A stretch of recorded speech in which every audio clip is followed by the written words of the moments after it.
The Siege of Acre, the bloodiest battle of the Third Crusade. Imagine if the most powerful kings in Europe assembled the largest army in Crusader history, only to spend 2 years dying of disease and starvation while trying to capture a single coastal city. A siege so brutal it would leave over 100,000 warriors dead. Welcome to ancient battlefield. Today we're exploring the most horrific and costly battle of the entire Crusader era, where the flower of European chivalry learned that even unlimited resources and royal leadership couldn't guarantee victory against a determined enemy and the merciless realities of medieval siege warfare. The Siege of Acre began in August 1189, 2 years after Saladin's devastating victory at Hattin had destroyed the Crusader kingdom of Jerusalem. King Guy de Lusignan, recently released from Saladin's captivity, desperately needed a victory to restore his credibility as ruler of what remained of the Crusader states. But here's what's truly shocking. His decision to besiege the heavily fortified port city of Acre would trigger the longest and bloodiest siege in Crusader history. Acre wasn't just any coastal fortress. It was one of the strongest cities in the Middle East, surrounded by massive walls and defended by some of Saladin's best troops. The city's position on a peninsula made it nearly impossible to completely surround, and its access to the sea meant it could be resupplied indefinitely by Muslim fleets. What happened next will blow your mind. Guy decided to attack it anyway, with an army of barely 10,000 men. The initial Crusader assault was a complete disaster. Saladin's forces inside Acre repulsed every attack, while the Sultan himself arrived with a massive relief army that surrounded the Crusader besiegers. Here's where it gets really interesting. The Crusaders found themselves besieged while conducting their own siege, trapped between the walls of Acre and Saladin's army in one of the most bizarre military situations in medieval history. For months, the Crusaders clung to their positions in what became known as the siege within a siege. Disease ravaged their camps, supplies ran desperately low, and thousands died not from enemy action, but from dysentery, typhus, and starvation. But that's not the most amazing part. Instead of retreating, more Crusaders kept arriving from Europe, turning the siege into a massive international effort. The truth is even more incredible when you consider who eventually joined this nightmare. King Philip Augustus of France arrived with thousands of knights and the most advanced siege equipment in Europe. Richard the Lionheart of England brought the largest and best-equipped army of the entire Third Crusade.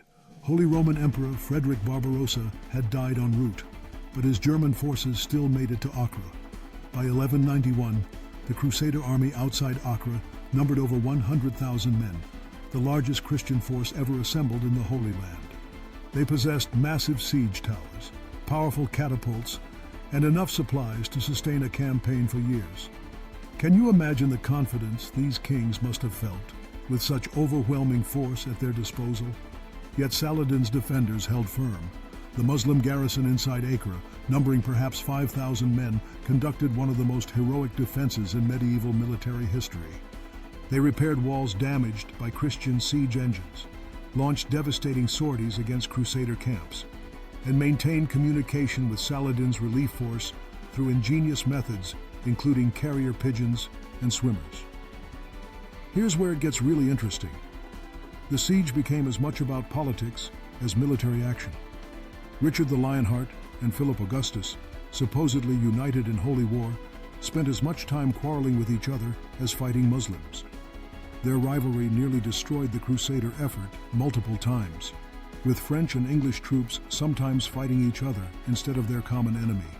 The breakthrough finally came in July 1191, when massive Crusader siege engines breached Acre's outer walls after nearly 2 years of constant bombardment. The final assault was absolutely brutal. Thousands of Crusaders poured through the breaches while the Muslim garrison fought desperately in the narrow streets of the city. What happened next will blow your mind. Even in victory, the worst was yet to come. When Acre finally fell, the Crusaders had won one of the most costly victories in medieval history. The city was in ruins. Tens of thousands of Christians had died from disease and battle, and the survivors were exhausted and demoralized despite their success. But that's not the most amazing part. Richard the Lionheart's treatment of the Muslim prisoners would shock even his own allies. The truth is even more incredible than the siege itself suggests. When Saladin delayed in fulfilling the terms of Acre's surrender, Richard ordered the execution of nearly 3,000 Muslim prisoners in full view of Saladin's army. This massacre, conducted in cold blood by the king, celebrated as the greatest night of his age, horrified even medieval observers and permanently stained Richard's reputation. Here's where it gets really interesting from a strategic perspective. The Siege of Acre proved that even overwhelming force couldn't guarantee quick victory in medieval warfare. The Crusaders had assembled the largest Christian army in history, possessed superior siege technology, and enjoyed naval supremacy, yet still required 2 years to capture a single city. The human cost of the siege was staggering beyond imagination.